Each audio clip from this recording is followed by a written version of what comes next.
Start taking profits on your Aussie short from the 3 drive.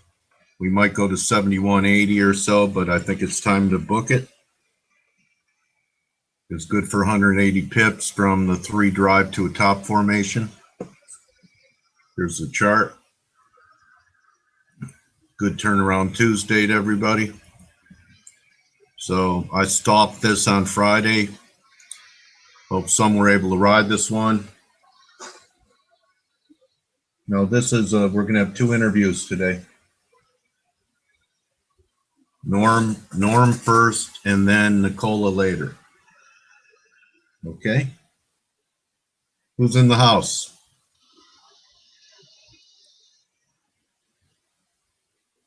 Hi, JJ. Thank you. Who else is here? Hi, Fame. Thank you for the retweet. Malcolm, MRC, Forex Pipper. Hi, Sinatra. I'm good. Alexandros, how are you? So Alexandros agrees with me. Time to start booking some of your, if you're short the Aussie, ring the register. I actually think we could trade down to 71, but caught the meat of the move. Yeah, we could go to Alexander's lower trend line here in the Aussie.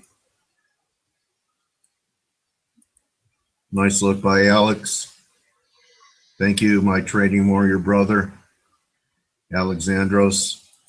I want to thank Alexandros. Rick said he was going to take a few days off after Friday. Hi, Pipper, how are you? Sinatra, how you doing? Thank you, Alex. Nice look. Nice look on the Aussie. So we're getting the panic selling in the crude here. We are diverging down here, but pretty lousy readings in the crude here. Stock market looks pretty vulnerable here. Pretty lousy readings on the crude. So when Alex was asking me about a 3rd drive, I said you needed a reversal. And now we're at the 3rd drive line, actually. But the reading is just too negative for me. Give me a Y if you guys could hear me and see me. Well, see my charts. Can you guys hear me? Yeah.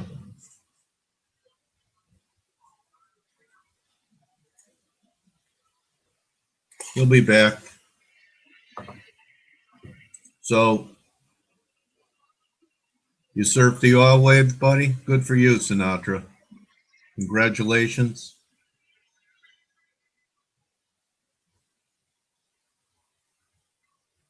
When did you short it? Maybe you could show us your chart. I might even make you the man. I could make you the man, you know. So we have a couple of interviews today. I'm going to be talking to Norm Winsky.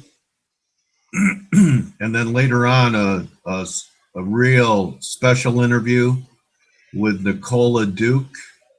Nicola is a Top Gun female trader. Her Twitter handle is @NickTrades. I've been trying to talk Nicola to coming on and interviewing with me for us for well over a year, and she finally relented it.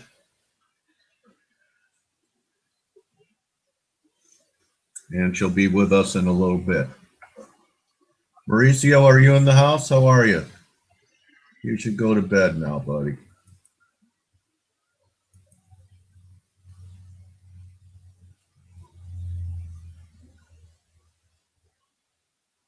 Holly's back in here. Ziggy, hello, brother Zig. How are you?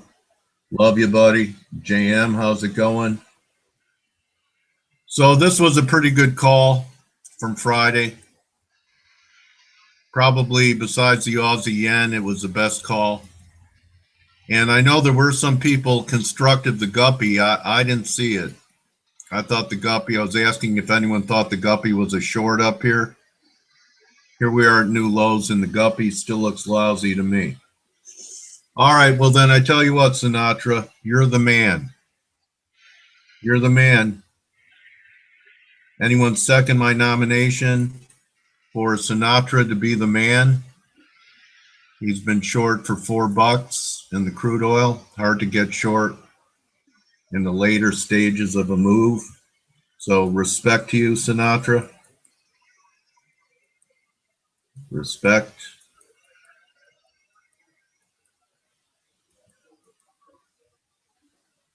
So I'm going to give you the Long Man Award, and you could play the song along with it. But today you are the man. This is Sinatra's first Man Award. He's finally starting to talk about his trading. So Sinatra's coming out of his shell. Congratulations. So here's a song to play. Here's a song to play during the Man Award, which I'm bestowing upon Sinatra for his short crude trade.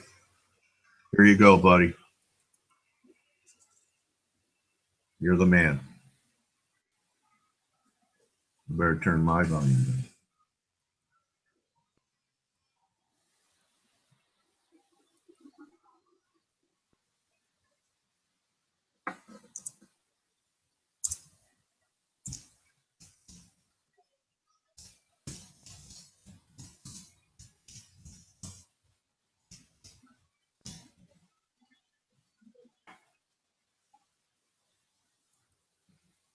Congrats, Sinatra.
Congratulations, Sinatra. How does it feel to be a Man Award winner?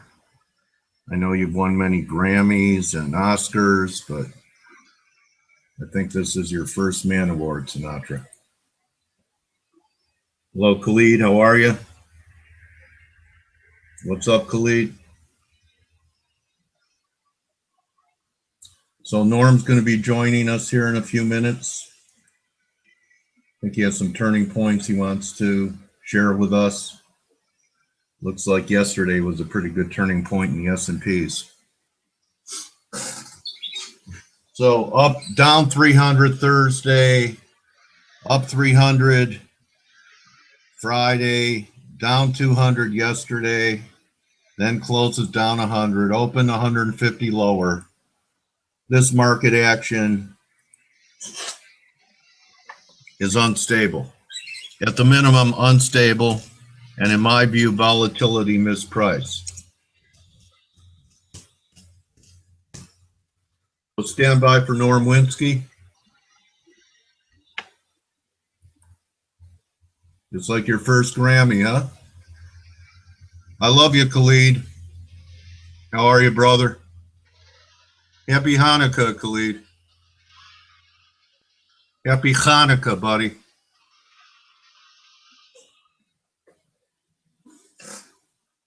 What was your first Grammy?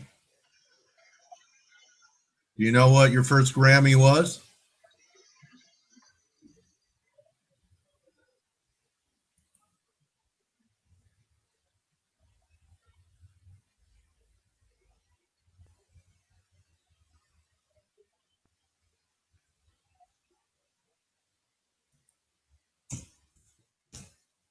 And to Norm, what address did you send Norm the link to? He doesn't have it.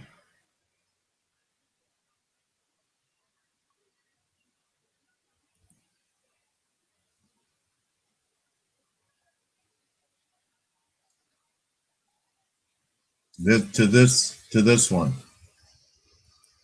You sent it here?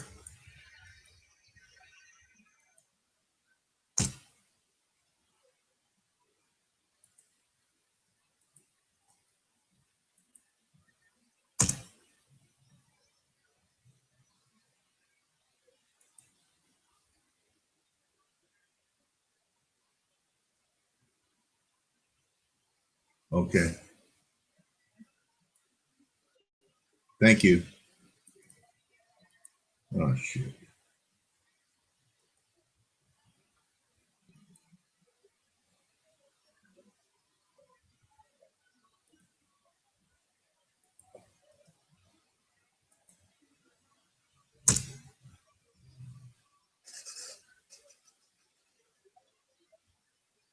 Try that.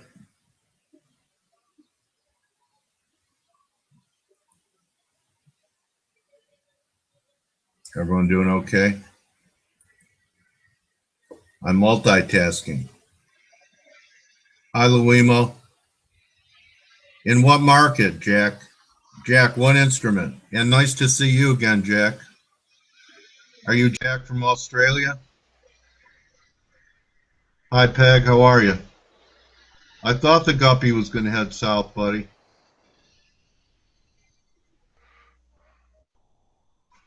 That's an ugly looking chart in the guppy. This looked like a correction up here. I know some people liked it at 520. It looks pretty bad, pretty bad, pretty bad. Jack, what instrument is that in? The $1 trillion option expiry. Do you know?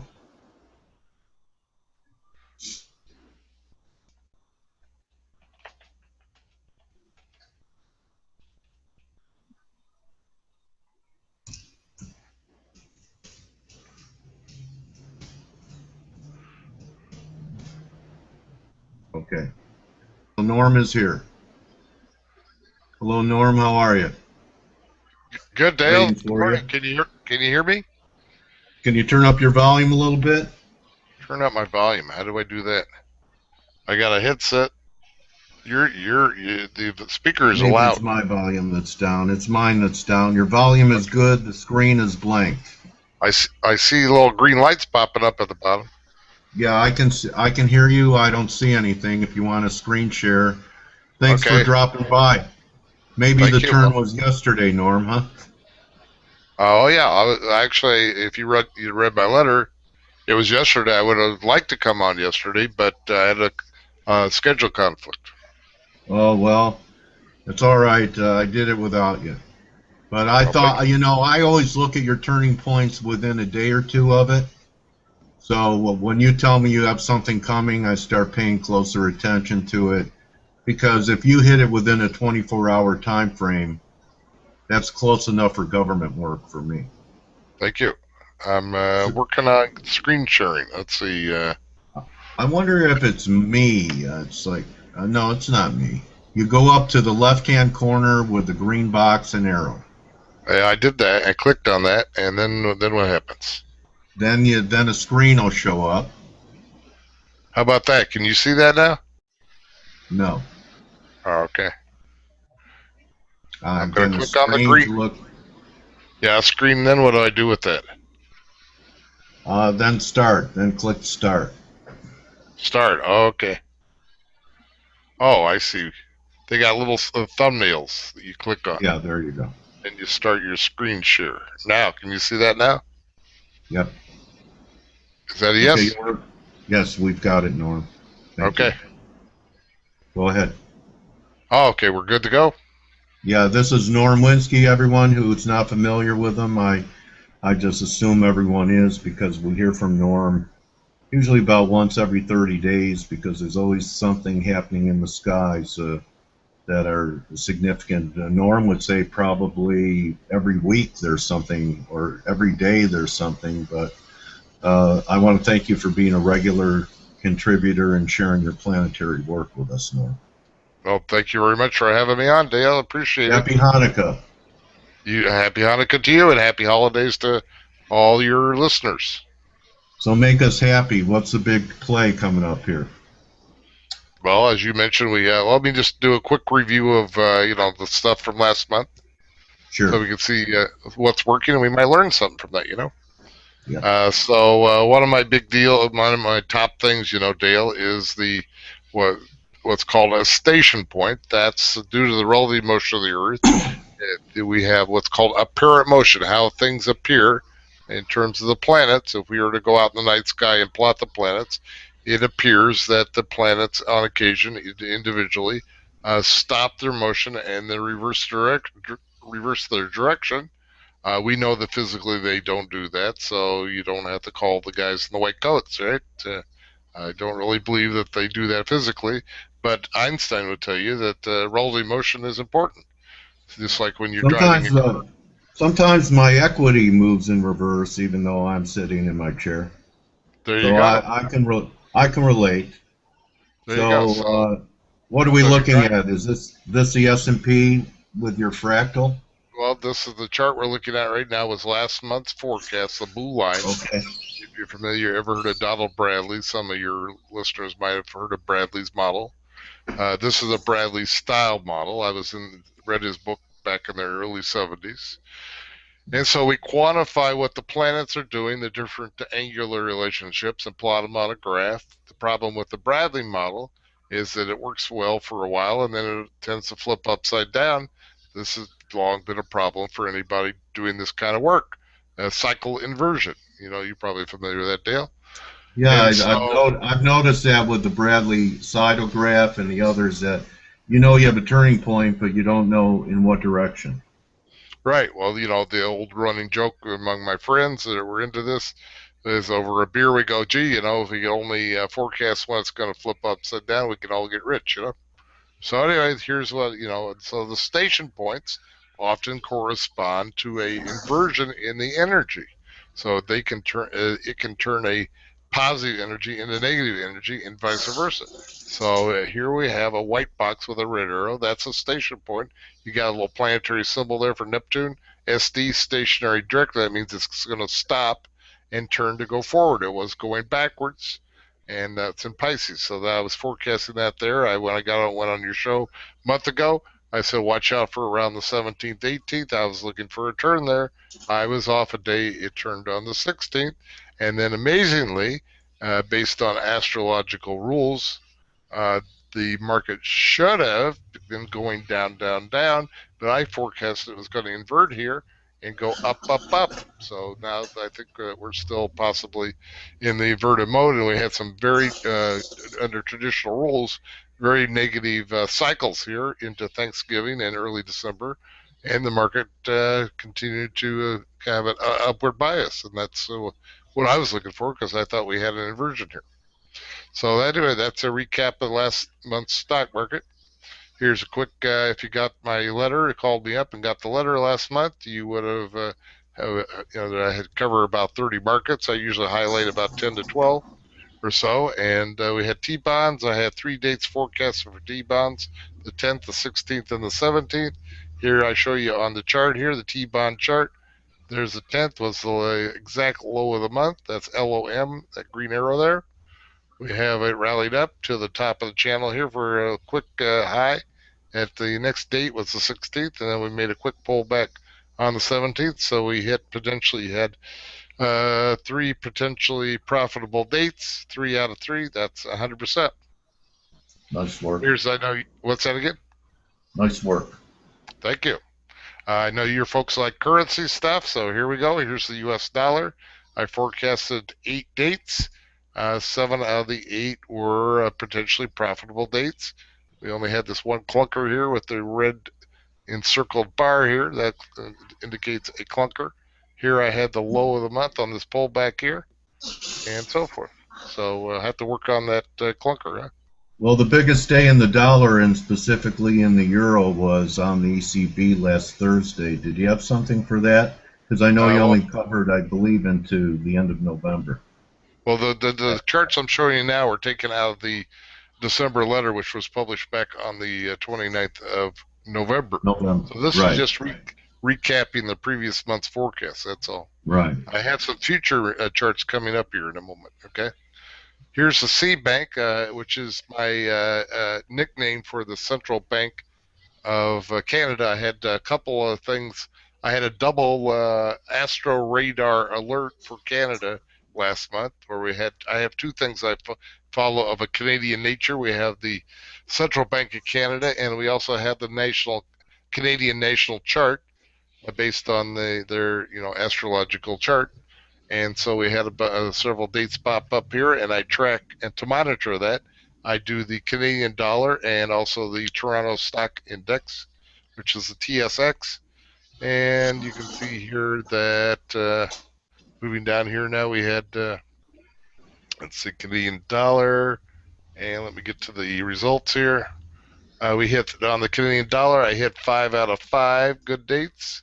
Canadian dollar based on the C Bank, the Central Bank of Canada, and the Canadian dollar based on the Canadian National was 6 out of 7 for 85.71%. Missed one there, huh? And here's the TSX based on the Central Bank was let's see, where is it? There we go. Hit 3 out of 5. And then the TSX on Canada was 2 out of 2. So we had total for the TSX was 5 out of 7 for 71.43%. Total score for both markets and both models was 11 out of 14 good dates for 78.57%. Here's your Canadian dollar chart here. There's a loonie right over there. And going up, we hit the high of the month right there, HOM, high of the month, where that red arrow is, and so forth. And I got both, the high of the month and the low of the month. That's pretty good, huh? Excellent. All right, moving ahead now, we'll look into the future. What's coming up? Well, as of yesterday, like you mentioned, I had a big lineup between Saturn and Pluto. I think for the stock market and some things, this might have been the flip side of that August crash.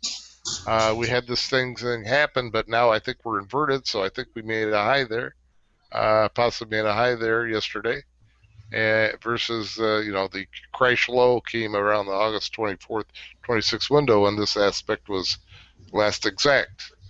So, and now moving ahead, we have the U.S. is very dominant this month, which means the other cycles are not that prominent, and the U.S. is. So that means the things to watch are U.S. financials, and so your U.S. stocks, T-bonds, and the U.S. dollar will be a key factor this month. So we have a date coming up here for the weekend, the 11th, AC after the close, for the U.S. And let's see. Then we have some more dates. Oh, big cluster coming up mid next week, 15th, 16th. This also may indicate oil, U.S. oil, and agriculture markets in general, and something big happening politically with the U.S. government and and particularly something going on with the U.S. World events and how the U.S. viewed, and some big news coming. Could also be tied in with the liquidity of the U.S. and possibly the Fed announcement there. Yeah, And the some Fed is when? The Fed is what, a day before that date? right. I think that the Fed is due to announce on the 16th. Right. Okay, right there. That's a Okay. Wednesday. That'll be All right. a day before Kitty Hawk Day. Right. Okay. You know Kitty Hawk Day? No. That's the 17th. That's the day that the Wright brothers first flew. Oh, Kitty Hawk. Okay. 1903. Okay. You, Where did you I have a thought you good seat? Did you have a good Dale, I thought you were there.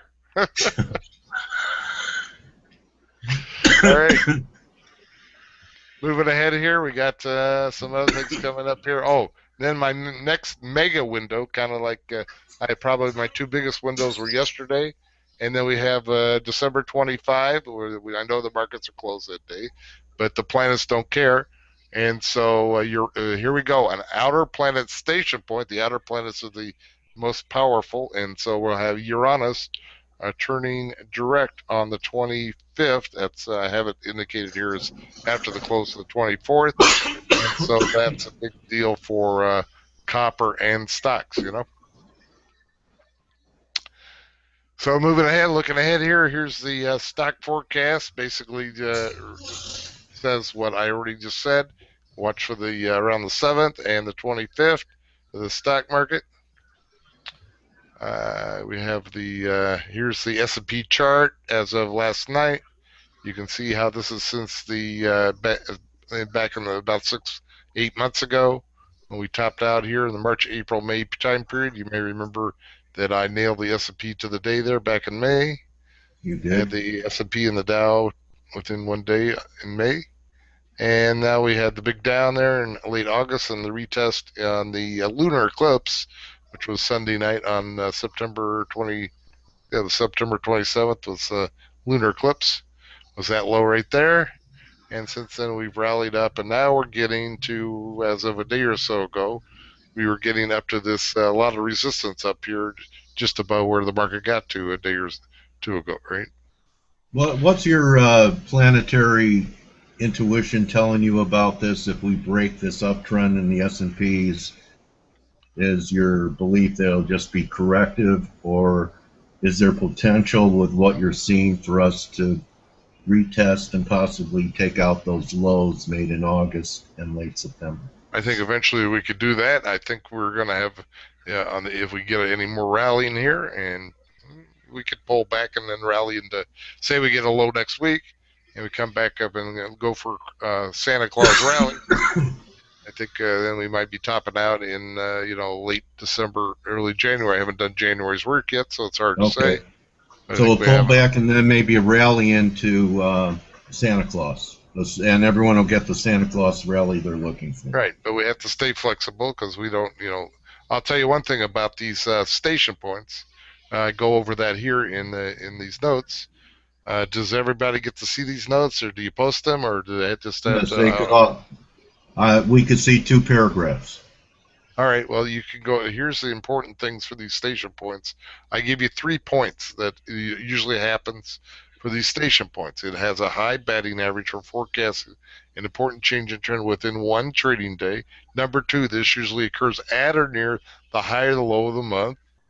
If you can buy some cheap strangles, those are what strangles are out of the money puts and calls. So if you could buy some cheap strangles, that might be a good deal because I think by somewhere around Christmas, we would be at the high or the low of the month.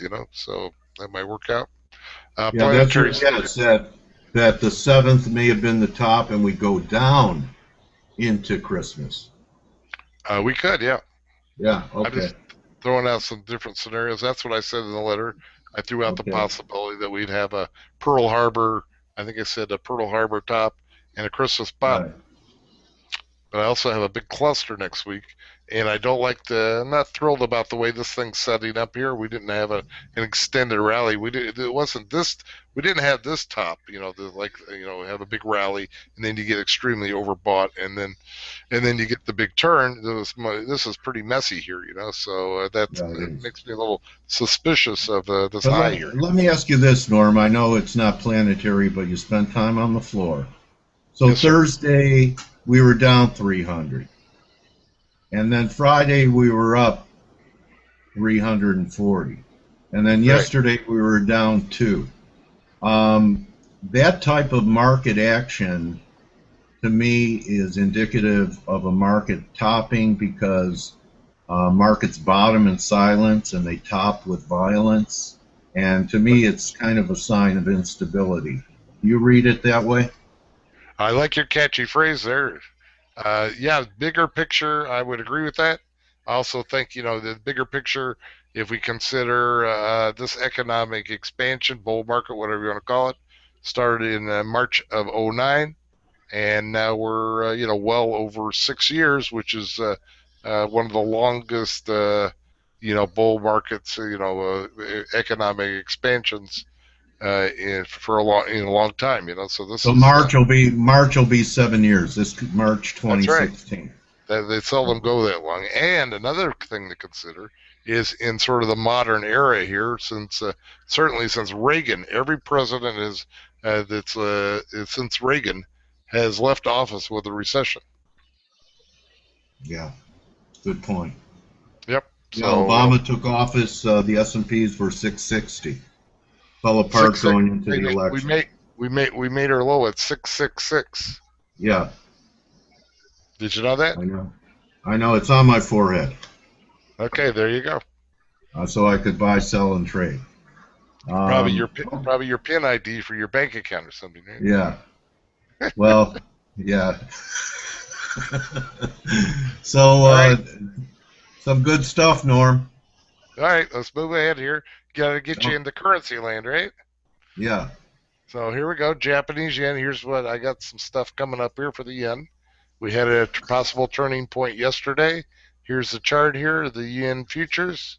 Mhm. And we're looking for a possible turn here. If it doesn't work by today, then forget about it. I like to see things work within one trading day, as you indicated. Then we have a big cluster at the end of the year. But this chart Yeah. has the potential. It's been in a consolidation here for like 5 weeks now. Yeah. Has potential here to make some kind of low here, for at least a trading Just low. want to clarify to our community, this is a yen futures chart, which the pairing's the opposite way. So Right, if it's Norm probably gets his inverted to the move, way yeah, if Norm gets you're his rally, we should be looking for a break in the way it's paired up. probably inverted to the way you're used to looking at it. Yeah. Okay. So interesting. Because that'll tie in. The yen's kind of a risk-off trade, right? So if the yen's going to start heading up, that's kind of a flight to quality, which ties in with some of the things you see in the S&Ps. Yep. Okay, buddy. Okay, moving ahead, we got a time. It's morning time. Good, always a good time to have a cup of hot chocolate. Yeah. Yeah, anytime's a good time to have a cup of hot chocolate. Right? Wow, cocoa. Are you a chocoholic, Dale? I am. I like chocolate. I like chocolate. There we go. Anyway, we had yesterday is a big day. That was part of I'm that big hedged. Saturn Pluto lineup. Mm-hmm. Because Pluto, cocoa is associated with Pluto. And so this might be one of the more interesting charts I have been reviewing here for that last day or so. You can see how this cocoa is getting extended here now and bumping up against some resistance. So we have a possible trading top coming here for cocoa. It's kind of do or die here for the cocoa. It's going to break out. It's got to do it real soon, or it could roll over here. Yeah, interesting you bring that up because everyone's talking about commodities being in a bear market, but sugar and cocoa, the softs, have definitely been fighting the downtrend in the CRB, haven't they? Right. On the sugar there, Maybe if you till now, till now. right, Maybe sugar they're is going to on a join whole it. different. Sugar's on a whole different cycle. I forecasted Yeah. kind of an 18-month bear market to end in did that way back at the beginning, over an 18 months ago, and then I had a 18.6 month cycle that said that sugar should bottom around September, October of 2015, which is what it did. Okay. Moving ahead here now, here's crude oil. So I think this This is is what everyone wants to know, Norm. Where's the bottom in the oil market? well, here we go. We had a significant price action yesterday. This is the February futures. Yeah. And you can see we broke this August low here yesterday. And I don't know where. I haven't had a chance to check this morning yet. We're lower. I think we're lower again today. Well, Trying to, what I said in the letter is, and I didn't think it would happen quite this quickly.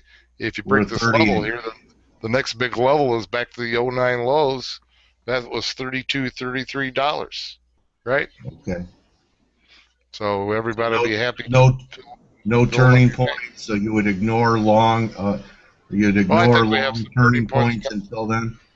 Oh, I wouldn't say that, but here, time-wise, we have the 11th coming up, and then the 15th next week. And then there's a cluster at the end of the month, 28th, 29th, 31, 31 after the close. Yeah. So big cluster at the end of the month. A bit of a somewhat of a cluster was at about early to mid next week. Okay. Okay. So how do we get the free stuff, right? Here we go.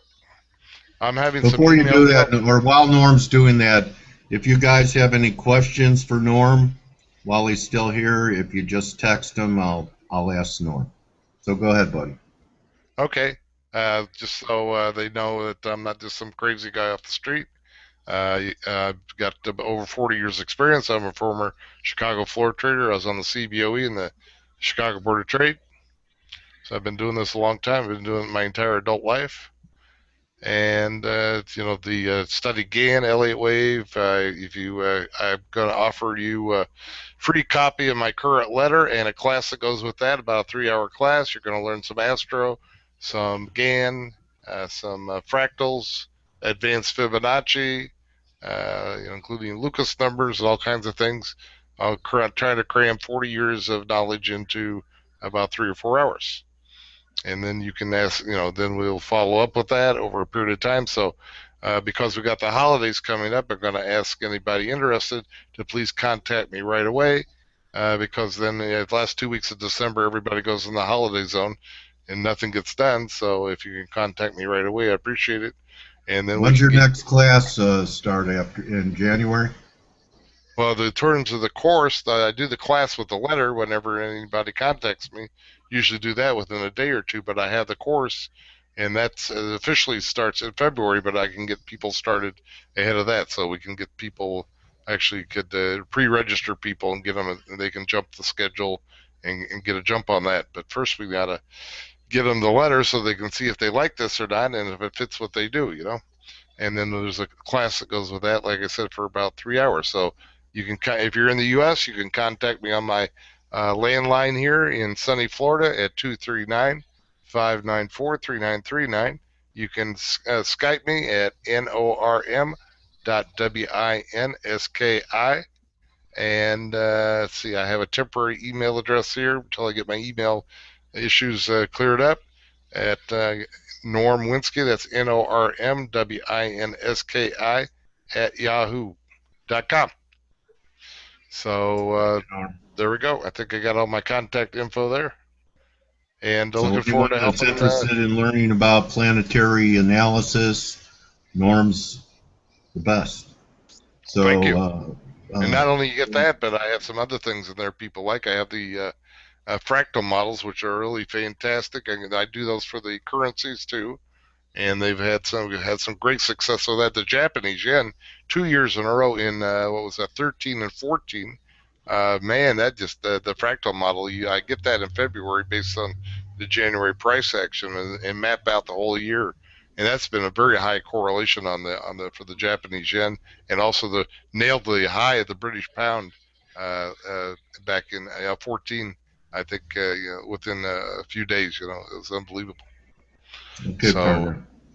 If all I right. don't Well, talk to you, if I don't talk to you, Norm, have a great month and happy holidays, happy New Year to you, and you too. I want to wish let's get all your listeners and you, Dale, a happy holidays and a happy, prosperous New Year. okay from Looking your looking lips. forward Thank you looking very forward to much, helping. Norm, for your generosity and your giving spirit to come in and share this stuff with us. Well, you're very And generous to having on, Dale, and looking forward to helping some of your people. okay, buddy. Good hunting, All right. Norm. Everybody That's have a Norm great day. Linsky at www.astro-trend.com. Oh, wait, I got to jump in, Dale, on that. If you go to my website, the email that's on there is currently not working. I'm having problems with that. So Okay, make Norm's sure. having technical issues, so contact him at normwinsky at Yahoo. Or the best way is if you're not a millennial and you like to actually talk to somebody, his Skype ID is norm.winsky. Yep, WINSKI. Just one question before you go, Norm. You have any thoughts on the Aussie? Do you even track it? I did not look. I would have had a look at that last night, and I didn't do that. I don't think Okay. it. I don't think it was. It didn't pop up on the Astro Radar, for the month very much, But I All right, I, I buddy. could go look at that. I track them all in my calendar, the calendar, but I may So not. JJ, if you're interested in that, contact Norm. He'll help you out. Yeah, Thank yeah. you, Norm. All right, everybody, have a great day. Happy holidays. Thanks a lot, Dale. Take care. You're welcome. You're welcome, brother. See you later. Okay, bye. Norm Winsky. Everyone enjoy Norm. Did you write down those dates? I've seen many of them work over the course of time.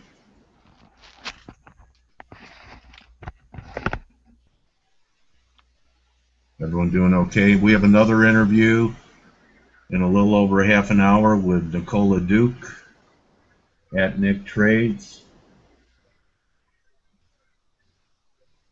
Everyone doing all right? So crude's trying to diverge here, but it's not my cup of tea on the readings here.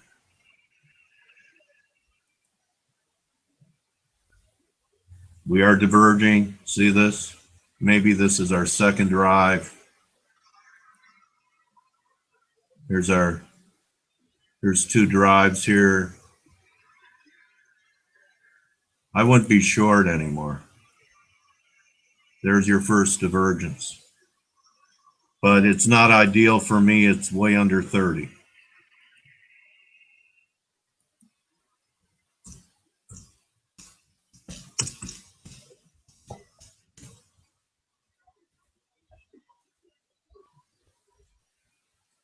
So Jack, what was the expiry of that $1 trillion option? Was that in crude oil?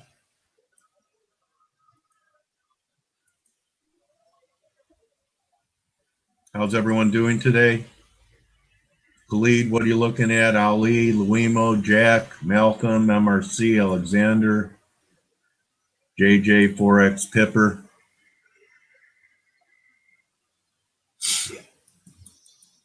Haven't looked at Canada today. Still too much Mo in Canada. Glad I stayed away.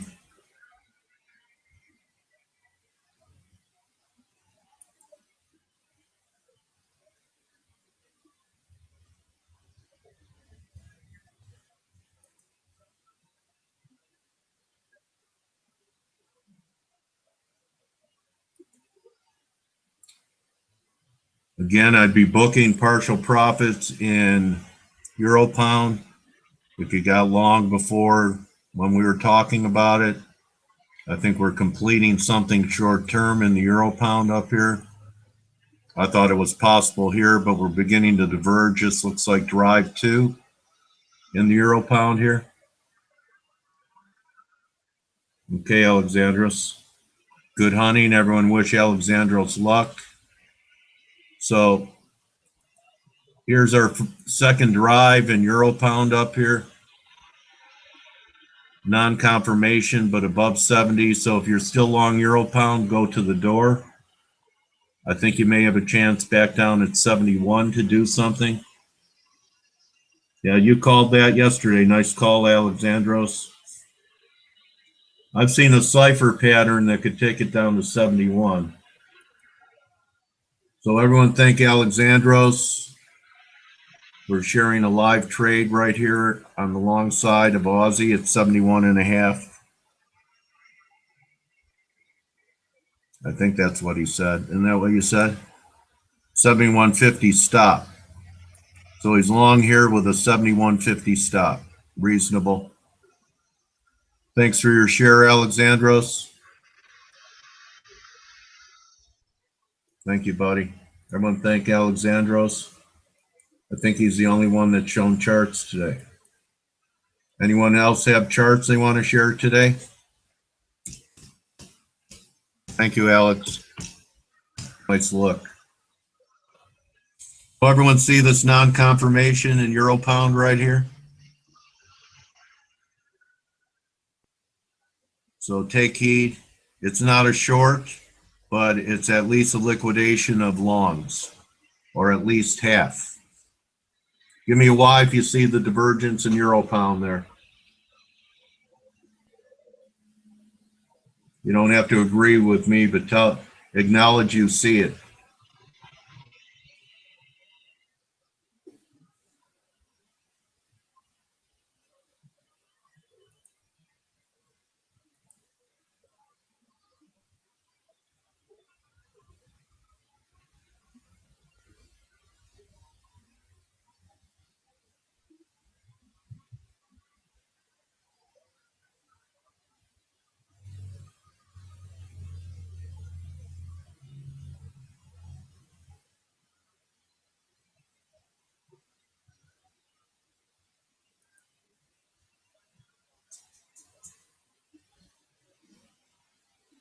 $72.87. Okay. Thank you, Ali. Downside target about 71. Would you be happy with a pullback here to about 71, 71.20? Here's the look.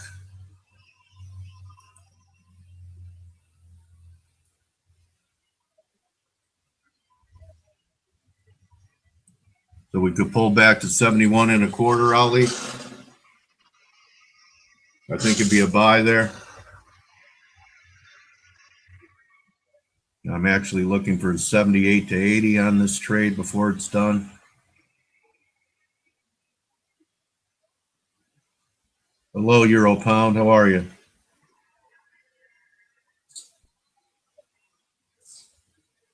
So we have a little broadening formation here. Come down to here, and then maybe we get a third drive. What do I know? I'm just a hungry lion in the middle of the jungle looking for a zebra burger.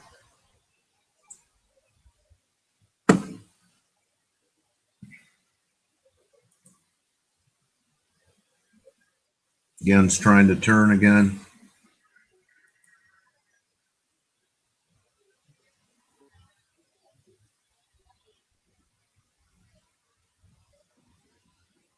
Gold seems to be holding up.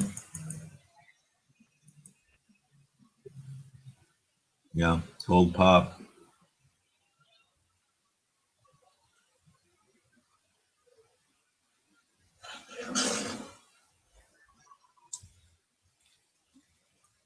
So stick around for Nicola Duke at Nick Trades. She'll be here in about a half an hour. I'm going to take a quick break, everyone. I'll be back in 5. You could continue to collaborate. Don't isolate. Collaborate. Share ideas. Mastermind. Intelligence gathering galore in LAR. So if you need a new car, hang out in LAR. If you're renting and you want to get a house, hang out with us before you click your mouse. I'll be back in 5.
Okay, I'm back again to welcome Mystic to our community. Ali, do you have a chart to show what you mean?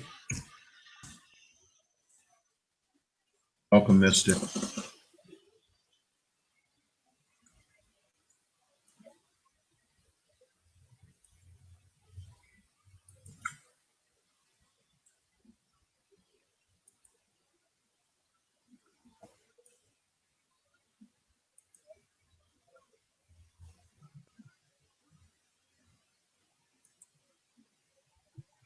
Everyone make Mystic feel at home.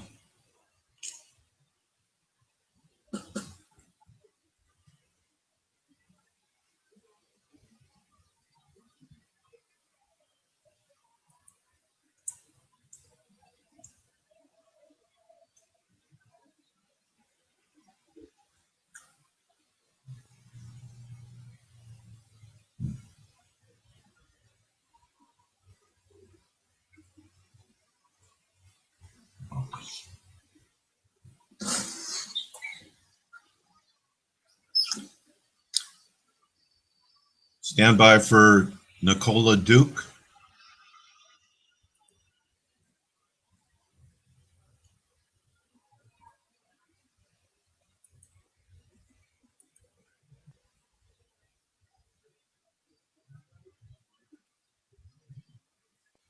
Hello, Planet.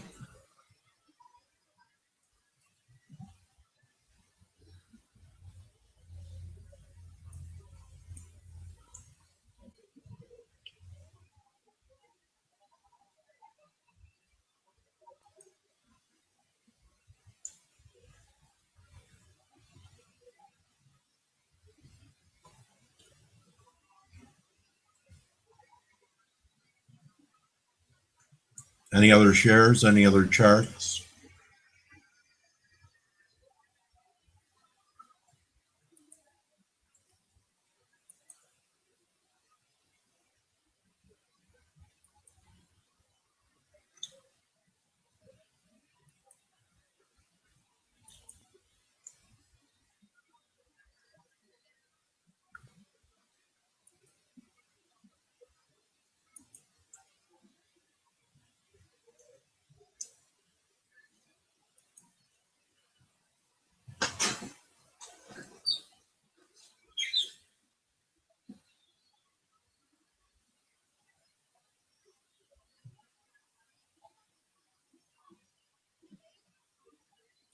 I have a share from Alien. Alien's daughter was in the hospital for a while. She's been released, so thank God for that. Alien's daughter is going home. He wanted to share this with us. Potential tops up here 36, maybe 38. So here's Alien's look on USD CAD daily.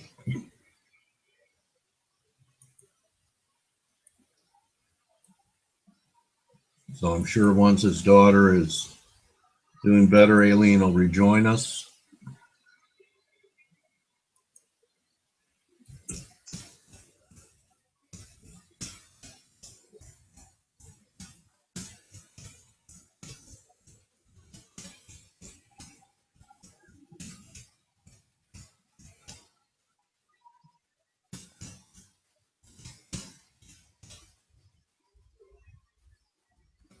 Doing okay.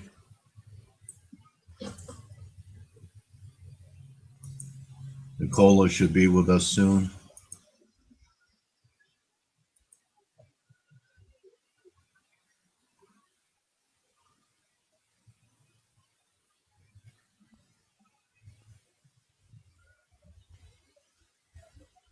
I know someone looking for $20 oil now.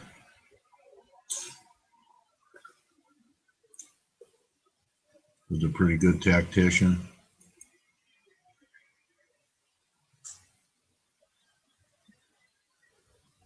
Everyone doing okay? Hope everyone enjoyed Norm. Should be great to be speaking with Nicola Duke in the next 10-15 minutes. You could follow her on Twitter at Nick Trades, N-I-C Trades. Anyone in here familiar with Nicola Duke?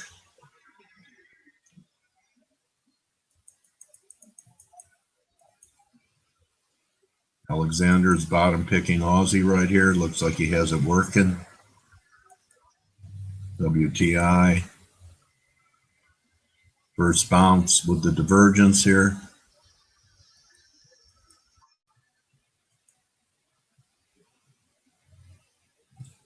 Gold not as impressive.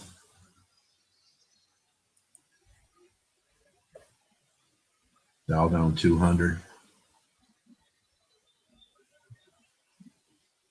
Stand by for Nick.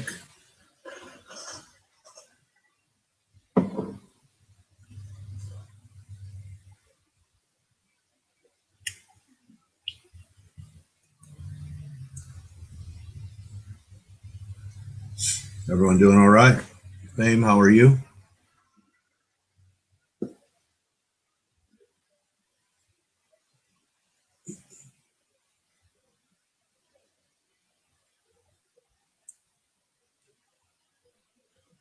$20.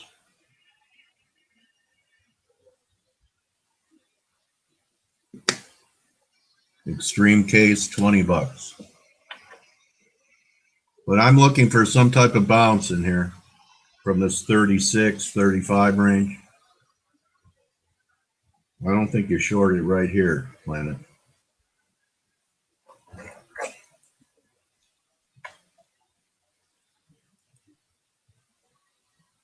So you have two drives here, almost on a 4-drive line here, right here. Maybe you sell a rally, $2 rally back to 40.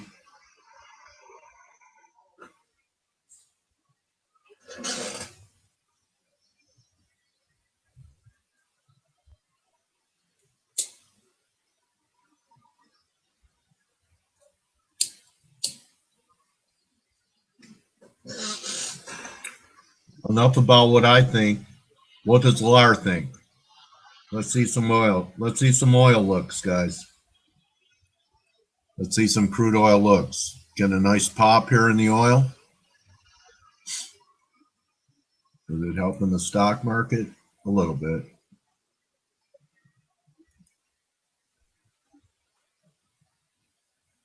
I've seen a case made for 20. I don't know.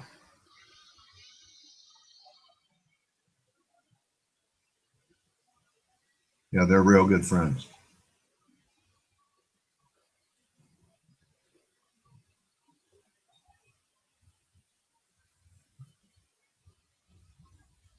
Hello, Rick.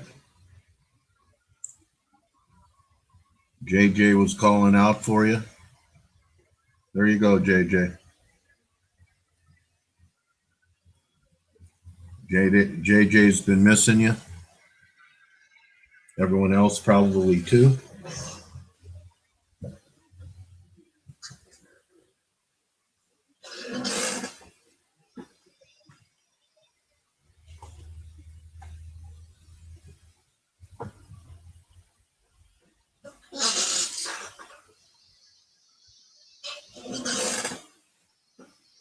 They're not gone.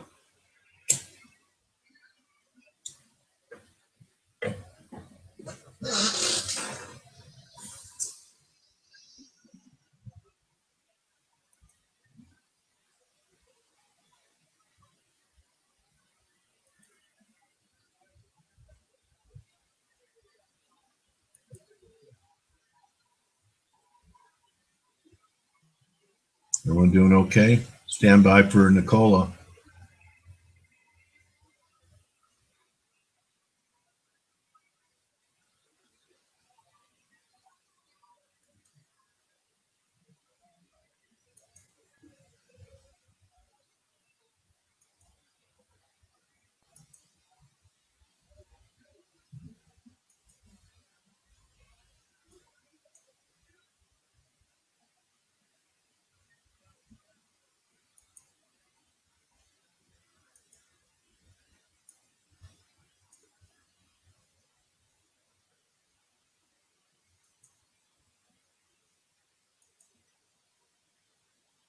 Everyone doing okay?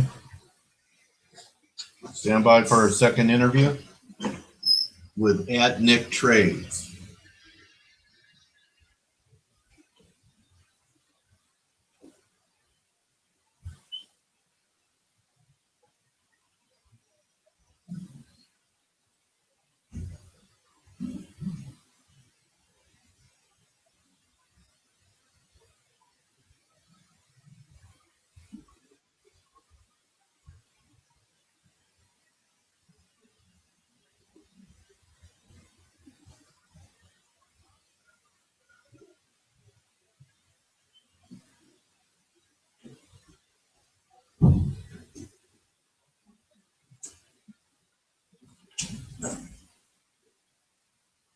Everyone okay?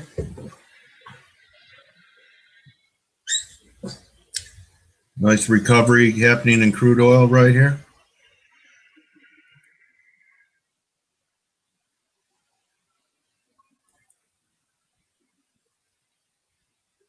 Until March, okay.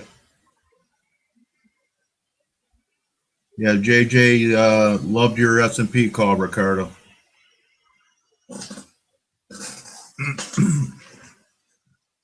I don't remember it. Maybe till April, March, April, yeah. Is what I'm thinking.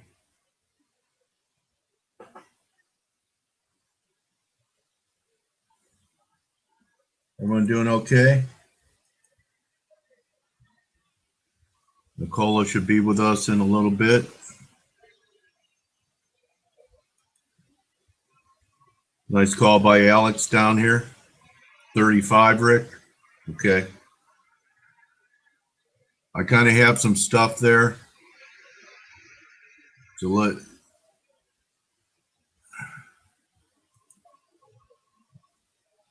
I see this one. This low. All right, 35. I see it, Rick. Is that the line? That's a daily. So I probably had it off the weekly. It's probably your line. Yeah, it's probably your line off these two lows.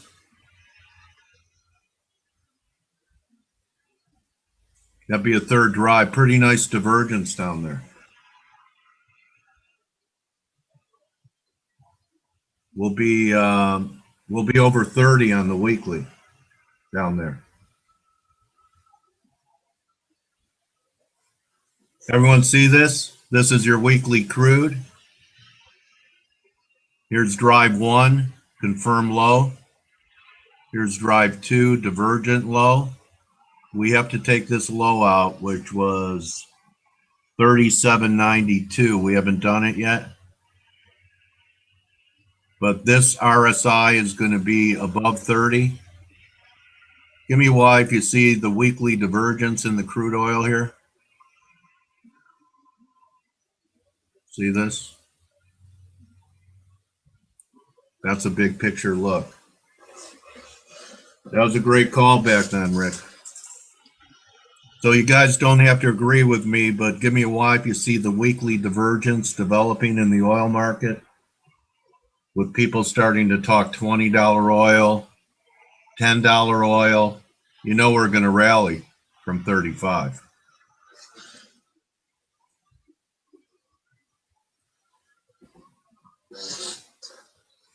Could be there this week.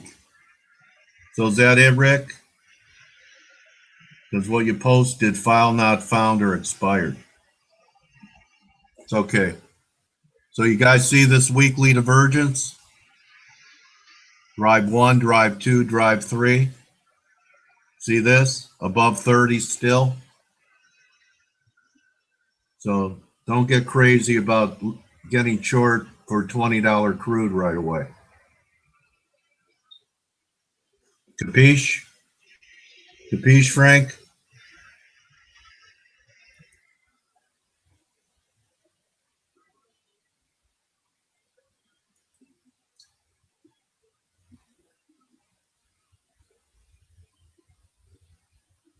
Come back above it. Do you have a chart for that, Hi, Happy. How are you?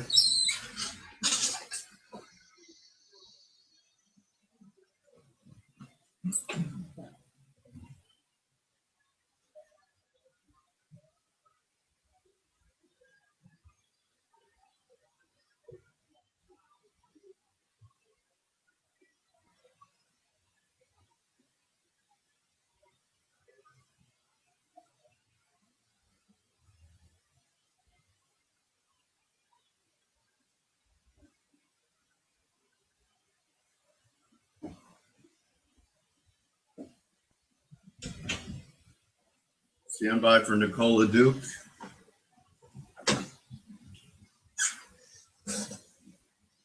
Okay, here's Rick's look.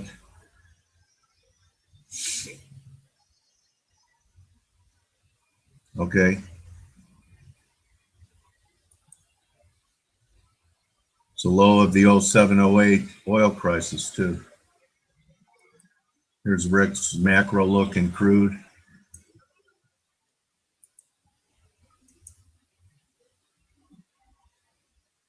Yeah, perfect. Yeah, it's the same line. Everyone thank Ricardo for his macro look in the crude oil market. Thank you, Rick.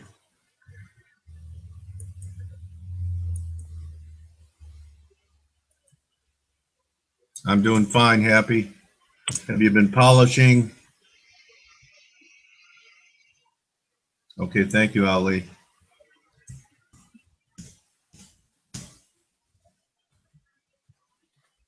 Are you polishing up your Man Award trophy?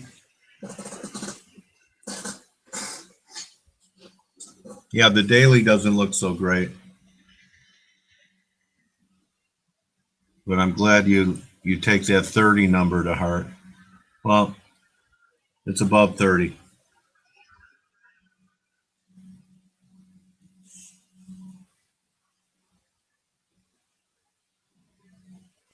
Okay, thank you, chat.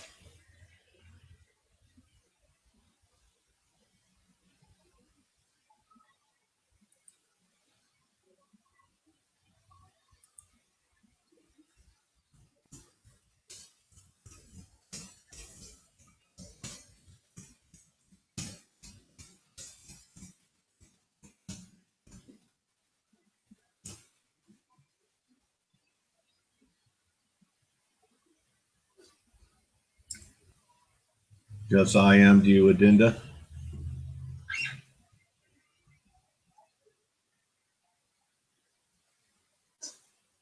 Okay, thank you very much.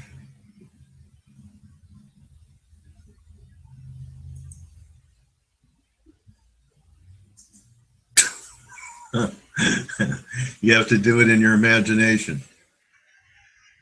Do it in your imagination.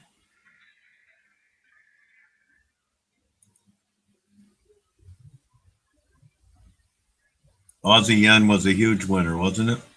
From this third drive in Aussie yen up here. That was pretty good. Who's having a good week? I know it's only Tuesday. Last week was banner, I know, for a lot of people because LAR was on the right side of the dollar move. People have told me they had a good year last week.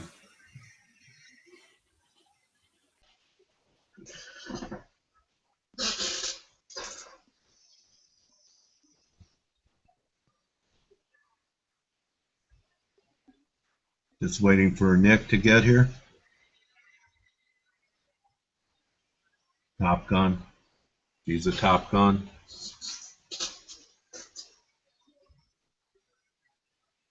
There she is. Hello, Nicola. Hi, Nick. Can you hear me?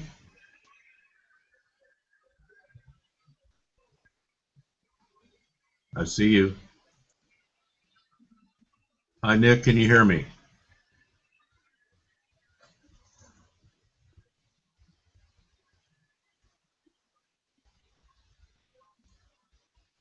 Can't hear you.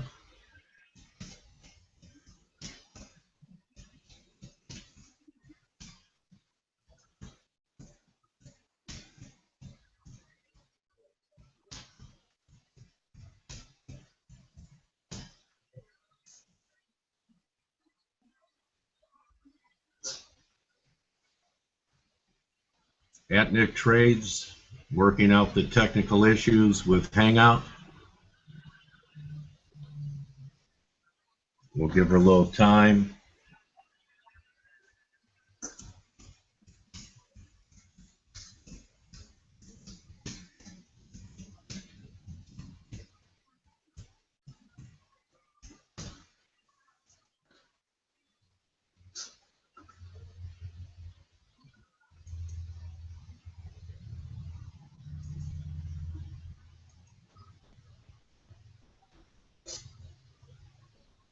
We can't hear you.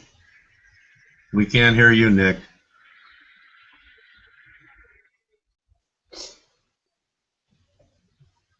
Okay, I'm not sure why your mic isn't working either.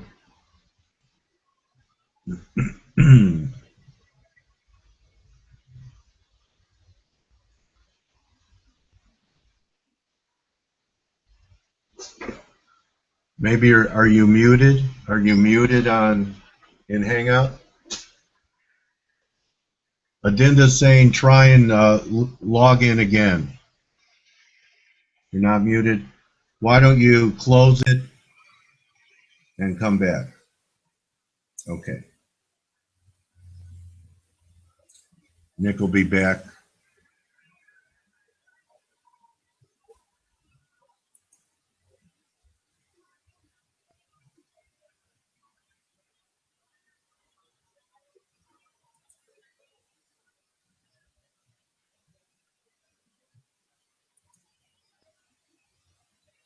Euro Aussie shorts.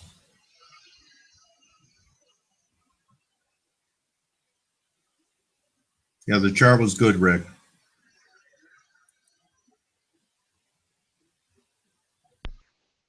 Hi, Nick. Hi, Joe. Can you hear me? Oh, yes. Thank you, God. Oh, gosh. Thank you. I was so worried.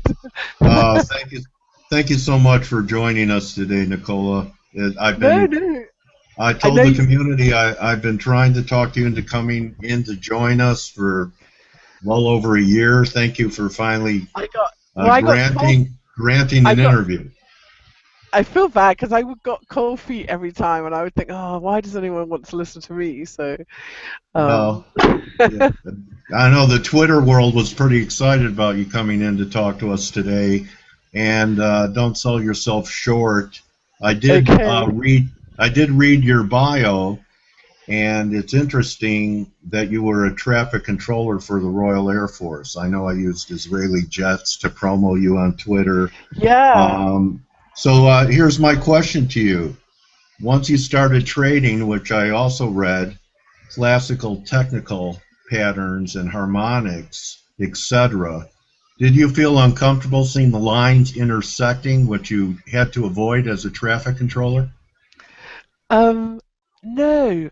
I think I felt uncomfortable though all the time, and I think I was an air traffic controller in the military, and after that I was an air traffic controller at Heathrow as a civilian controller for a few years, and it's really uncomfortable feeling because you sit there most of the time expecting, you're rattling it off, but you're always expecting disaster to happen, and it's pretty much the same feeling in trading. So I would say if there's one transferable skill, it prepared you for worst case scenarios, which, you know what, most people are not prepared for that when they come in, because all they read about on the internet is hype and 500% returns and 200 to 1 average. So, and how much they can make. Exactly. Yes, right. So risk management was a skill that, and it was even more important because it was about life. Money comes and goes, time is gone forever. So obviously you want to avoid catastrophes financially, but it's not the same responsibility you had with lives depending upon you. So I hope it took a little pressure off you to get out of that career. It did. I don't think I realized at the time I was quite a bit of a zombie. It took a lot out of me. But when you're in it and you're in the thick of it, you know, it's like when you're in a trade, you have to just keep focusing and working. So, but you know, it's an uncomfortable feeling, and trading, you know, is not a comfortable feeling either. So you have to learn to be able to still function and make good decisions, even when you're not feeling super comfortable about what you're doing or risk. So right. So the beginning of your story is that you noticed a bank that's not around anymore, Chemical Bank, was recruiting a female trader, and that that's happened. what, huh? That happened before I was there. They recruited a whole Right. bunch of traders to train them. They recruited a whole bunch of controllers to train them as traders because they thought that they would make good traders. It turned out that they actually didn't. Only one made it, and it was the woman, and she did really well. And so I always thought, oh, I wish I could have done that, because I always had a fascination with the markets, and Yes. so I always said, oh, if they'd have picked me, I would have made it. So So, I don't know. okay. So I would. obviously you found an alternate route outside Yes. of Chemical Bank. Tell us about the beginning of your journey and So how you became a trader, and did you have mentors or people that influenced you early on in your journey? Um, yeah, I met a guy who worked for Victor Sperendio, the um, Mar Wall Street guy, who wrote a Right. book. The name's And familiar to me. yeah, and so I got this book, and I then, you know, my mom, when I was a teenager, you know, gave me an account and I let me buy shares, but I really never thought, oh, I could just trade other stuff or currencies, or I really never thought about it, and I was really quite busy, and I got this book and I thought, wow, you know what, I could do that, and yeah, so I started out. My first strategy I learnt was a moving average crossover strategy, which still Okay. works really well. Isn't that And something? but it really is. But I would not honestly be here today or profitable if I hadn't had a mentor. And I did have a guy. He was really mean. He made me cry a couple of times, and I know, which I I'm never did. sorry. I never did in the Air Force, and I never did that at Heathrow. But he made me cry, and he Wow. really beat some sense into me, Well, and you'll never I owe him a forget lot. him, will you? Huh? Oh no, I won't. No, I won't. He was really mean. Still trying. Still trying. So you learned with a very tough taskmaster. You know, there are a Yeah, lot he of hasn't. athletes that have very difficult coaches that never validate them, that are always on their backs, and they look back and they go, you know what? I may not have liked playing for that guy, but that guy taught me a lot. I learned a lot from going through that experience. So, what did you learn from this Oh, mean like guy? just discipline. Like get over yourself. You know, get control of. You know, and don't give up just because you had a bad day. You know, a lot of Okay, people get into trading and they get discouraged, or they burn up their capital before they've really learnt to master themselves. And right. so, yeah, he helped me with that really. I You owe know, him a you lot. never really know how good you are until adversity strikes. No, or you know or you know a paper trading, you think you're a genius, and No. then when you go with real money you go, what the hell happened? How is this Yeah. so different? You And know what the worst thing that could happen to you when you're paper trading is you get a paper cut. So exactly, I actually mentor people not to use demos, but to use micros so they have a little skin in the game and they exactly. get used to the emotion of having money on the line. So why don't we, if you're open to it, Yeah. share your screen with us. You go to that green box up there with an arrow, and you know Okay. Yeah. we had the biggest week in the euro since the Oh, financial I crisis in know. March of 2009.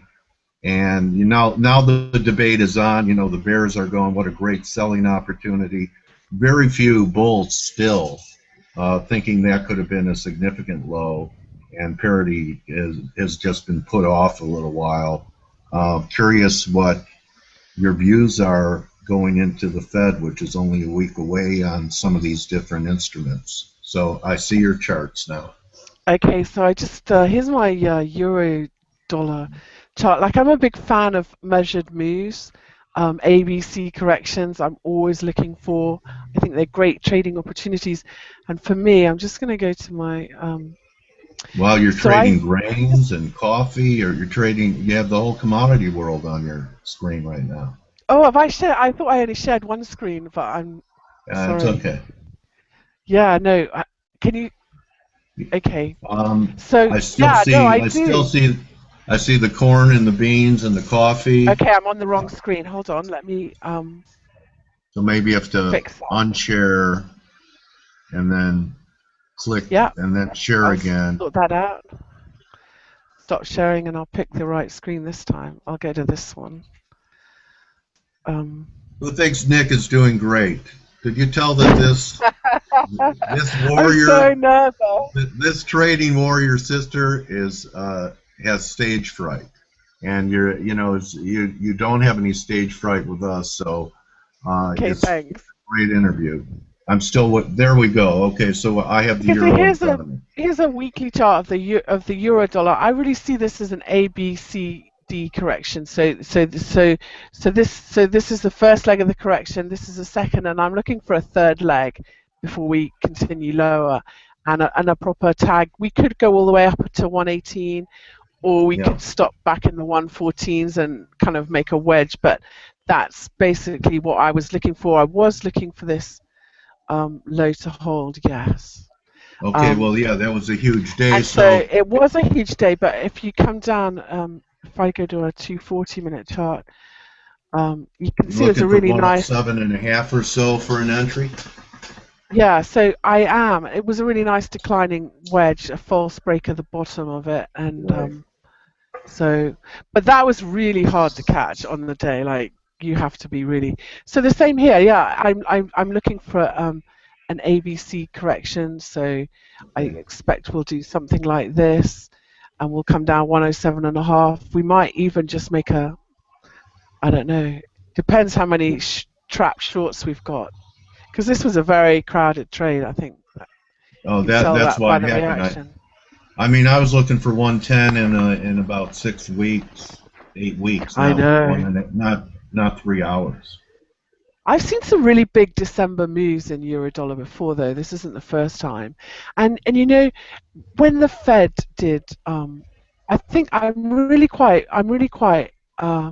bearish the dollar. When the Fed did QE, every time the dollar would sell off and sell off and sell off until they actually did the QE, and then the dollar would rally. And each time the Fed did it, like it happened quicker. So the market does really learn. And if you go back to previous rate hikes, which are a long time ago, in each time the dollar sort of topped out just before or at the same time that the Fed started hiking. You know, that's So I interesting, think, Nick, that you bring that up, because the typical psychology of rate hikes is talking about interest rate differentials, euro being on an easing track, we're being on a tightening track. That's got to be bullish a dollar. But lower rates actually can strengthen an economy, or at least asset prices. And higher definitely. rates actually could be negative for the dollar, especially since the economy is not exactly flying with the manufacturing sector and what's happening globally. So perhaps higher interest rates are actually bearish for the dollar rather than bullish for the dollar. Yeah, you know, I think I especially if people think that if the economy doesn't improve and the market thinks that the Fed's made a policy mistake, that's going to be even more so amplified. Yeah. Well, it won't be their first. No, you know, and you remember Trichet did it with the euro as well. Like Yes, that was a that's what policy mistake. That's what I've been saying until we pull a Trichet, maybe in the spring. Yeah. So when you were back at that weekly chart and you were looking for a Yes. recovery to 117, you sounded like an E-waver to me. I'm Is not. that? I think E-wavers would call a move back towards that as a flat, back towards They would. 117. they would call this a flat, and I think that's what it is. I kind of look at harmonic patterns and I use probably Fibonacci more than Elliott wavers do, but I suppose I'm looking at Elliott wave just from the other side. So many of these patterns line up with what Elliott wave look at. I just don't know their terminology, all of it. Like Okay. I am learning some, but Okay. I'm by no You don't means an have to Elliott know the wave label expert. if you don't have to know the label or the title of a song Right, if you could sing it. exactly. Okay, Yes, I so completely agree. I got it. So that's So pretty much. So you're pretty bearish on the dollar, and maybe it could turn into something more than a flat. Is that a possibility if we get up there? People are going to be um, calling this a bear market rally. 123 is a fib number. Uh, any possibility for some gaps to be absolutely. filled? Like, how about that weekly gap, Nick, right around 121 or so? Yeah, absolutely. I just got to take this off. I've only got futures charts, I'm sorry, so they might look a bit different. Definitely, what happens when we rally will tell us what we're going to do from here. So Great point. um, That's a pearl. So it's don't going to be know. the Like I think character it's of the rally, whether the up moves, which you have to call Friday impulsive, and yeah, that the corrections are more about time than price corrections would tell you something, right? definitely, yeah. And Okay. sentiment, there's so much that plays into it. So I try not to be too fixed in my ideas. I'm always looking at where the next turn might be or when people are wrong side it. Next Well, you week's know going to what be the so fascinating with the Fed. So many yeah people are so sure they know what's going to happen. And the yes ECB taught us that you should never rely on the right. central bank. I'm Or sure I'm sure I don't know. no. But I can do a Janet Yellen impression for you quickly. Oh, We I want to might hear that. Go ahead. raise. Here it goes. We might raise rates if the data is strong enough, but if it isn't, we may wait a little longer and then raise rates unless we don't. How about that?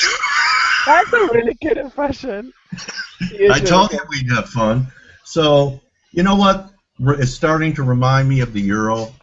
And now you have people talking. So I saw commodity charts up there, Nick. So I know you're watching the So oil commodities, market. yeah, like I am watching the oil, and if the euro dollar properly bottoms here and keeps going, like oil will follow it. It will. It just does. Okay. Like it's very correlated up until recently.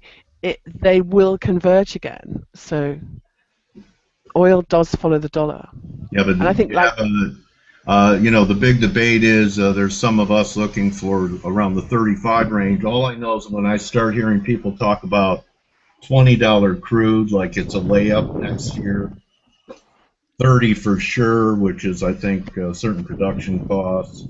And for the first time in a long time, someone in our chat room said, "Do you think oil could go to 10?" Definitely makes me want to think I'm just about gonna taking the other side of things. I'm just gonna share my oil chart. Hold Do you on. correlate the oil when you trade? Do you do any kind of correlation work? Like I watched Canada, the way crude looked last week told me not to try and top pick Canada yet. You kind of look at things holistically with correlations and relationships too, or do you treat each market like it's an individual animal? No, I treat each market like it's an individual animal, but I do pay attention. So I won't take a trade in something just because something else is doing something. But I Mm-hmm. do like pay attention. So if one market turns, then you can then pay more attention to another one to see if it's going to do the same. But like Okay. if you look at so here's a weekly. It's a bit Yes. messy. I haven't cleaned this chart up. Sorry, but if That's this is a okay. weekly chart Mine of are messy. oil. Yeah. And you can see that like each time, they do proper double bottoms and they take out the previous low. So like here at the end of 2011, this is a monthly chart. You can see we made a slightly lower low and then totally ripped off it. And quite often we'll do that, like it'll double tag and then carry on. This high here, look, a high and Yeah. then the next month took it out, next month took it out.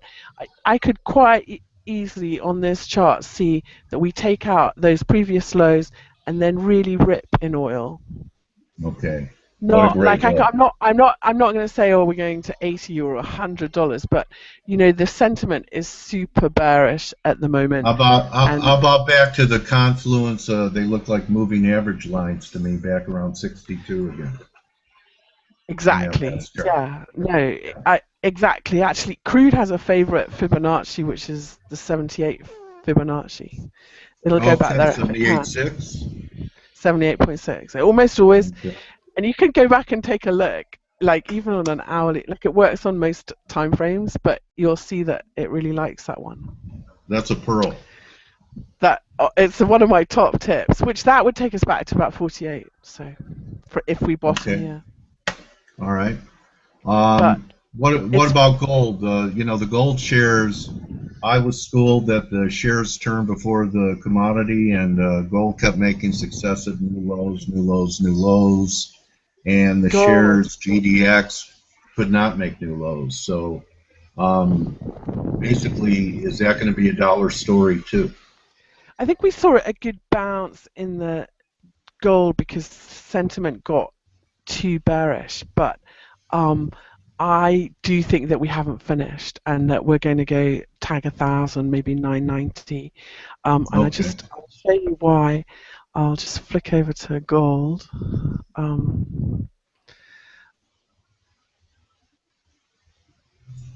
So I think that'll confound a lot of people, especially if the euro is going to trade 117 or so.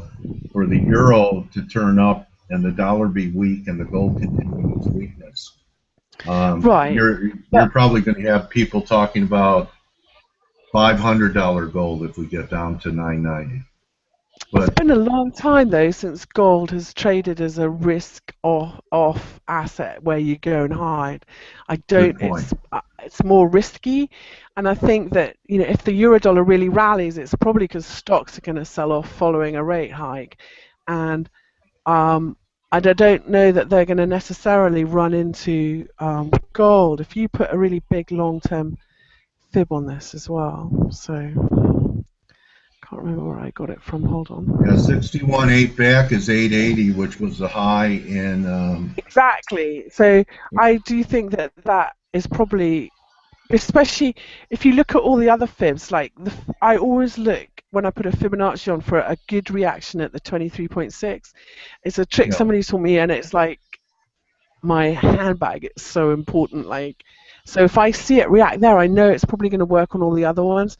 So we got a good reaction at this 23.6. We oscillated around the 38.2, which is very common because it was sticky, and we got a 4-month bounce off the 50 fib. So you know that these fibs are working, and I think that yeah, that's where we're going, which is 890 in the I've got futures chart, not spot.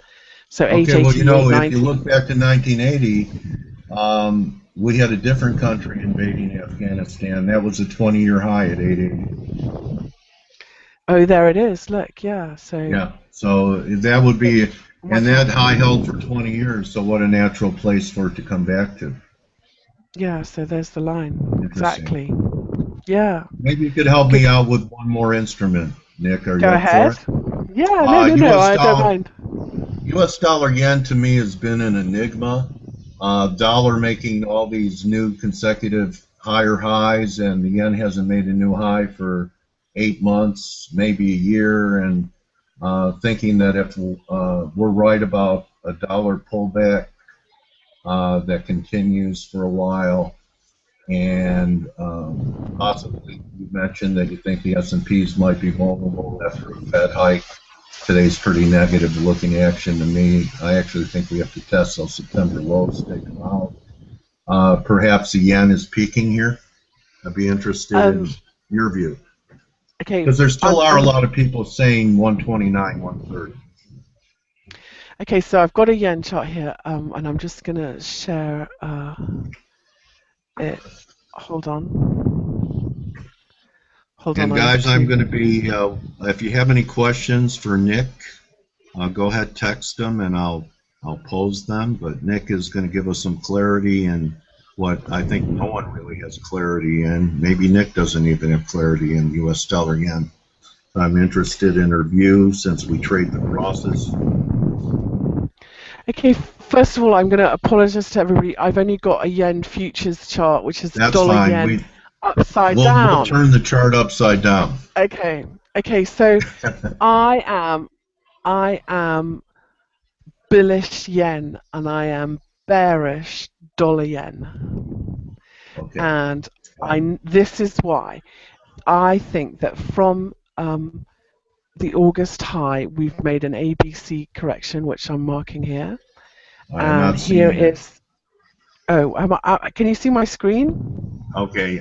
Now I see just your icon, so you probably have to click the. There we go. We got it. Okay. Okay, so this is a daily chart. I'll just take Right. this off and draw it again. So this is a daily chart of the dollar, of the yen futures, which is dollar yen Right. upside down.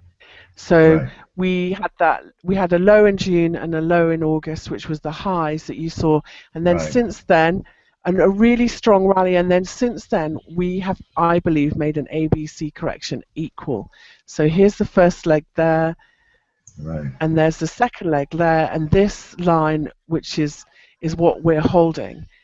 Right. And I think from here we should rally at least 78.6 and potentially to new highs. Probably, I Wow. think new highs. And Wow. I believe, I thought originally that this was an inverse head and shoulders pattern, but I think it's just a bit of a wedge. It might even sort of be a bit of a diamond. But I think that there's very good risk reward buying dips against this, and that Okay. will go higher from here. I've taken my moving Okay. averages off this chart, but I'm using them to get in. And so, yeah, I'm So, bullish yen. okay, so if you're watching the futures chart, you prefer to trade yen futures instead of trading No, no, cash no. FX US? No? It's just I only have limits for the futures. So if I Okay, want to do a cross, I have to leg in and out through all the different ones. I So see. yeah, at the moment, Okay, for what, like, I have a personal account, and no, I do spot dollar yen, and I'm bearish dollar yen spot. Yeah, okay. bullish Anything yen. else you want to wrap it with, Nick? Um, no, I suppose the one that's confounding me most is Aussie dollar. I really want to be bullish Aussie dollar, but Okay, now I was long. I'm shaken out now, and I'm starting to think that this might be a bit of a wedge, which is frustrating. I was hoping okay. And that's why your bias in that? Because we all know sorry. why we. I'm curious why you want to be long Aussie. There's some reason that you have a bias for that. Okay, I think Okay, maybe we just saw the chart. That's why. yeah, big month. This is my monthly, quarterly chart. So big fib levels. Um, yeah, just I believed I saw signs of bottoming, but you know how, here's my other top tip of the day. Um, Crude oil likes the 78.6 above all others, the same way Right, that the DAX will always turn at a 61.8. But Aussie dollar, Euro sterling, and dollar yen will almost always go to an 886 if they can, which means that we might have another leg lower okay. in Aussie dollar. When it Okay, can, it likes to go there. So so that'd be around that's 66. 65, 60, yeah, Hmm. 66. What a So, great interview. I'm so glad I um, was persistent. I'm so glad, Nick, I was really? persistent. And you did a great job. And you know what? You edified me and the whole community here on FX Street and Oh, anyone do you who know what? watches it. What you do for traders is amazing, Dale. Like, every day you've got someone, and there's such a great free resource for people. Really, there was no Twitter, and I really went to very few, webinars or anything like that when I was learning to trade. It was really just trading forums, which feels a bit Yes. steam driven now. But Yeah. yeah, you can learn Well, so much if you want to. thank you so much, Nick. And you contributed to my mission of trying to build up and edify traders every day. And I wish you and your family a great Christmas and New Year. And I hope Oh, that thank it's you. rained down on you because, you know, you and I are kind of thinking the same way here. So I think we're going to have a great year end and a fabulous 2016 there. Yeah, no, thank you. Thank you very much, Del. Thanks. And the best way for people to follow you, I believe the only way is at Nick Trades on your Yeah, Twitter handle. You don't have any kind of website or any other business model. I'm afraid You just share. um, Huh? at the moment, no, I'm just sharing, but I may be working Yeah. on something, so watch this space. Okay.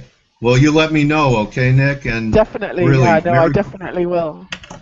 Merry Christmas and Happy New Year to you and Del, yours, no, Nick. Good hunt. thank you, and it's so good to hear Good. you so well. Really Oh, good to hear thank you you, so Nick. well. I'm glad to call you my trading warrior sister. Great Oh, interview. thank you, Del. Bye. All right, Nick. Everybody enjoy Nicola Duke. You could follow her on Twitter at Nick Trades. I think it's one of the best interviews we've had in a while. Some great looks and ideas to consider going into year end, consider into 2016, and hope that everyone enjoyed her. And I encourage you to follow her on Twitter and keep an eye out for any service that she develops into 2016. Definitely, there's someone with some discipline and great insight. So, thank you once again, Nick. Everyone doing okay? World's trying to rally here.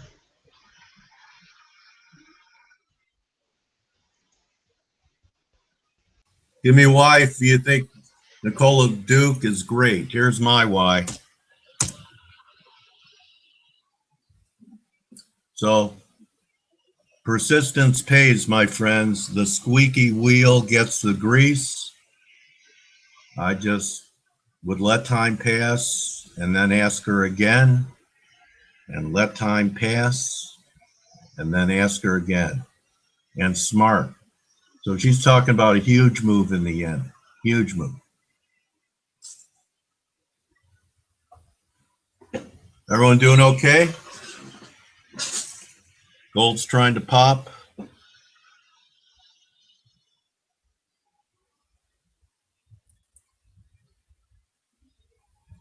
Market's bouncing back. See what you got, JJ.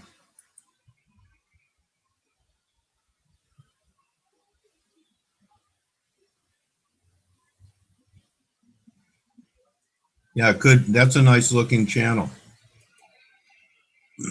Nice look, JJ. I like it.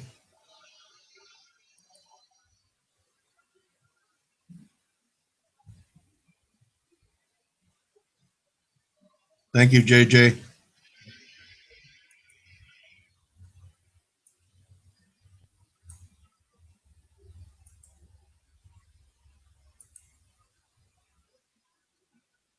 You want to thank JJ?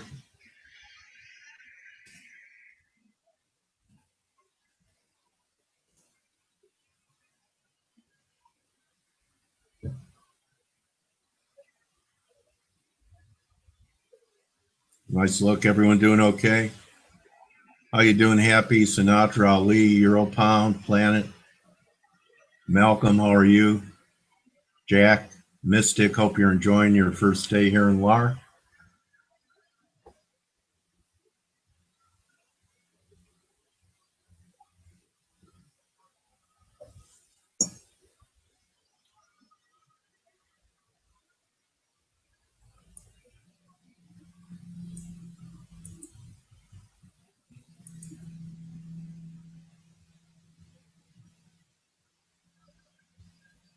Nice look.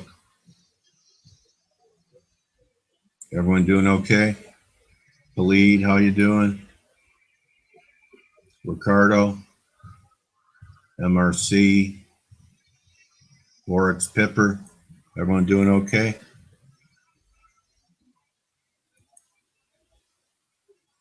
Dow's bouncing again, schizophrenic.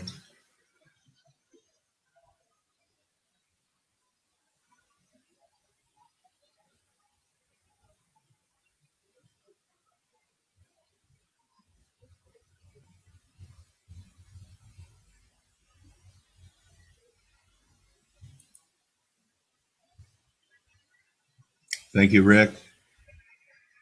Okay, I thought it was your first day. Welcome, whatever day it is.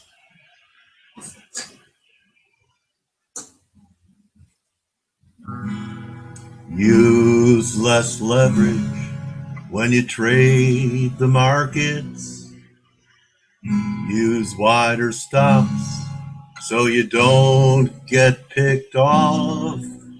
If you don't use less leverage, you might lose your head and your account will be dead. Use less leverage. Use less leverage.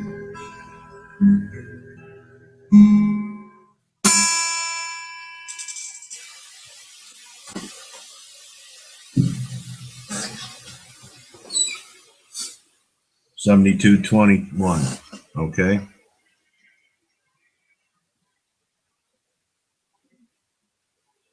Well, your search is over. Who thinks Mystic's search is over?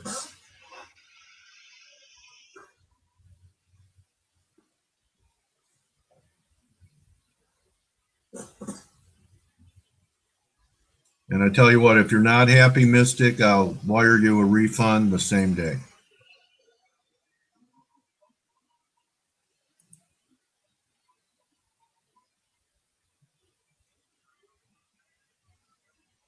In my extremely accurate and humble opinion, your 7-year search is over, or your 3-year search is over.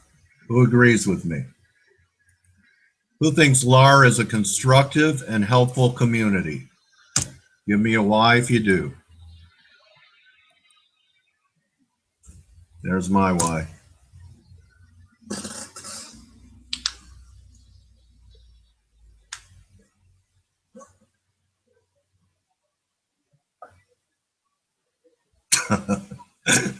Don't scare him, Ali. Don't scare him.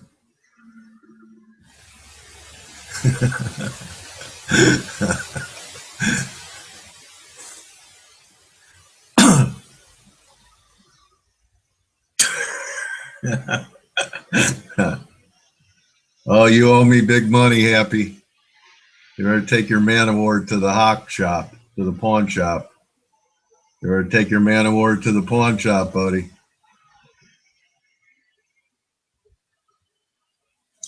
That's okay. What we do in here, Mystic, we'd be more interested in seeing the charts. Now, I'm really not interested in seeing your FX book. You guys could click it if you want. So we're not a bragging room. You could find them anywhere. And we're also not a room for you to come in and you didn't know? Zero.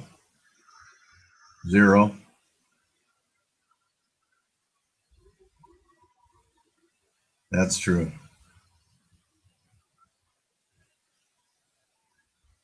So thank you for offering that up. Will someone show Mystic what we do in here? We share screenshots, not account ledgers.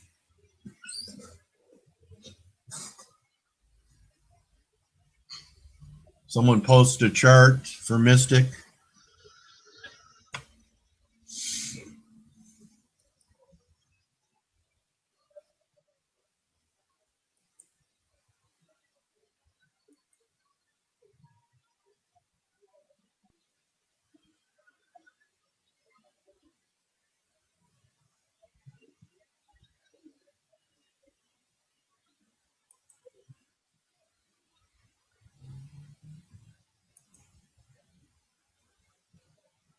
That's why it's funny. Okay. So how about a screenshot? It's okay. I'm going to wrap it up now anyway.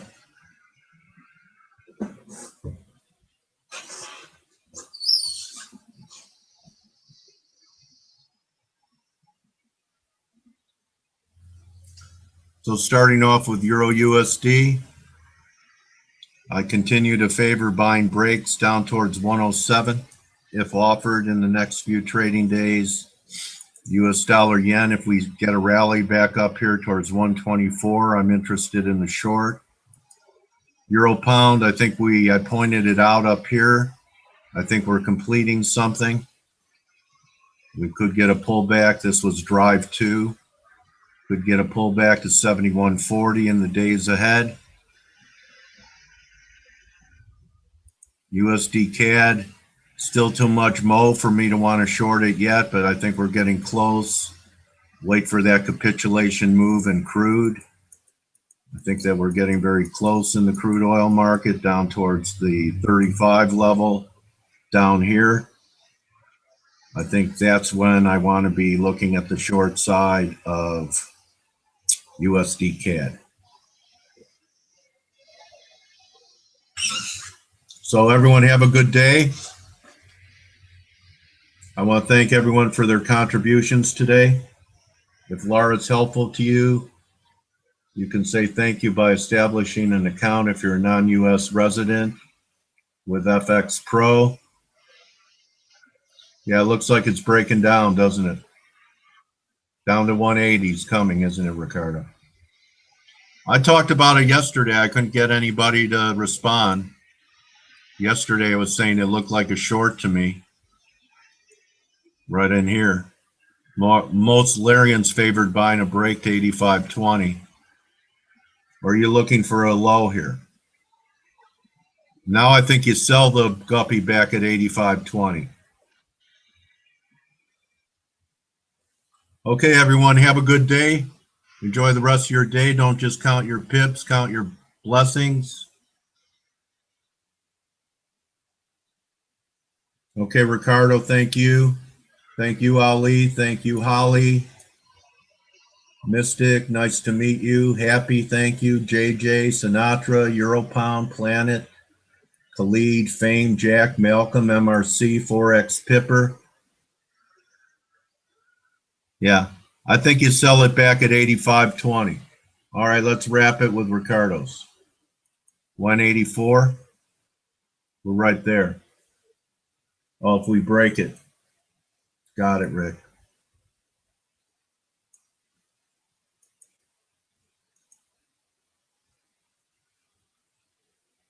Okay, then we go down there. Nice look. It's going to fail. Looks like a little head and shoulders here. Left shoulder, head, right shoulder. Thank you, Ricardo. Thank you, everyone. See everyone tomorrow. Happy Turnaround Tuesday to everyone. Thank you, Rick.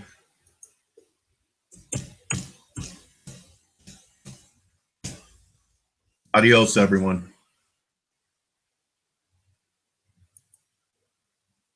Thank you, Adinda.